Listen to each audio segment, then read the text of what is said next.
All right, so there was plenty of talk leading up to game one in anticipation of what to expect from the Knicks Spurs matchup. There were those that felt New York had not faced the level of competition the Spurs have faced.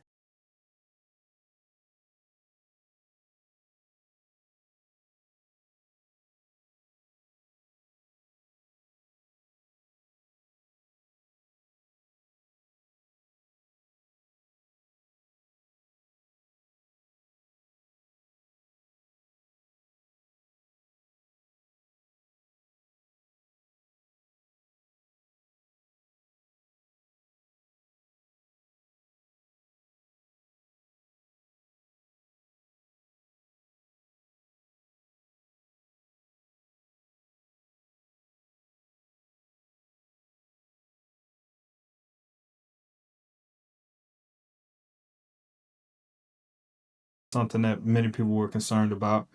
When he imposed himself defensively early on, challenging everybody, stepping foot in the paint, and what appeared was going to be a brick fest before the Spurs started knocking down shots there in the first half. Champagne again started off warm, knocking down threes in the first half, scoring 15 on shooting 3 for 6 from deep. And Harper showed up once again with an efficient 16 shooting 6 for 10. Knicks looked to challenge the deficit before the half, but missed shots and turnovers late led to timely buckets for the Spurs right before the half ended. Knicks locked in there in the third, though. Cat and the Knicks came up big. Cat did a great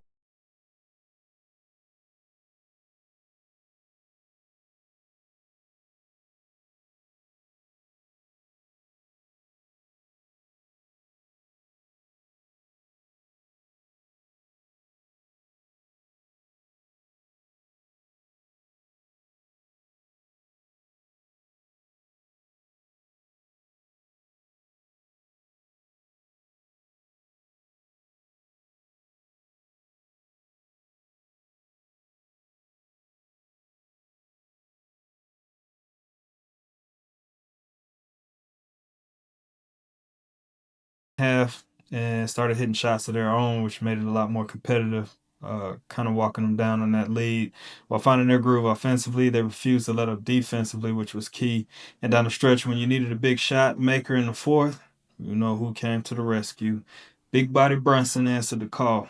It went from Spurs having a solid possessions on switches to you could visibly see Brunson get in his bag and start to operate. There's a couple of plays he made late that are going to stand out, especially when reflecting on the game. The three in the corner, the pirouette into the fade, the bucket in front of the Spurs bench.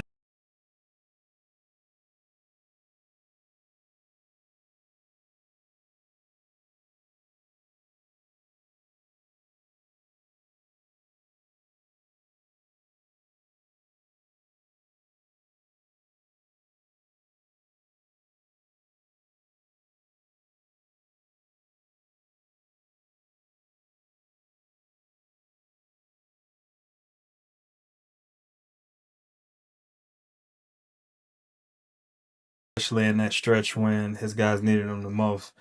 OG pulled up around the same time his guys did as they were able to swing the lead in their favor. Never turned it around, never let it go. Big statement on the road to steal game one because now the pressure is definitely on San Antonio based on their response. I'd be shocked if they don't smell blood and come out unprepared Friday. In my opinion, the Spurs will need their supporting cast to play with a lot more desperation in game two. They came off of a series where the first two games were in OKC and on the road. For a change, maybe let the chatter get to their head a little bit. I think a key for the Spurs' success beyond the obvious is Vassell reigniting and providing more than 9 points on 4 of 11. He was vital in my opinion.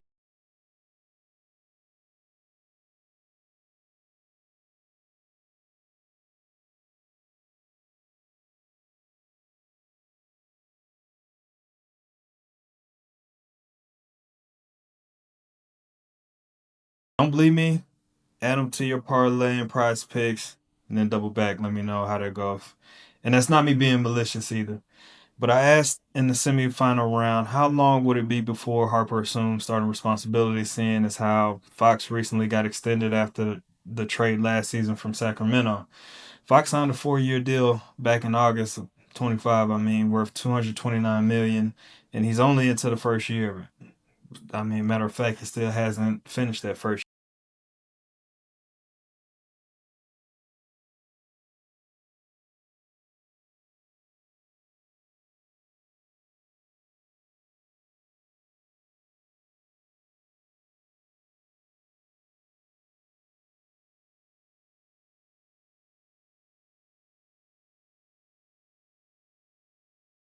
an advantage in this series. Could be wrong, at least when it comes to scoring. But 3 points won't be enough on 1 for 4 shooting from him. They're gonna need some more from him as well. And Castle didn't feel too far off with 17, but he's going to have to become more of a threat shooting the three and knocking those down at a higher clip. 1 for 5 in case he'll have increased amount of opportunities, at least in the next game. I don't think they'll really be concerned with him shooting those, but I'm sure Mitch was anticipating getting a version of Cat that he had to deal with, and it'll be interesting to see how he plans to combat that matchup. He might look to Keldon Johnson more to pair with Wemby to get some of that scrappy play, maybe try to get some of those defenders off on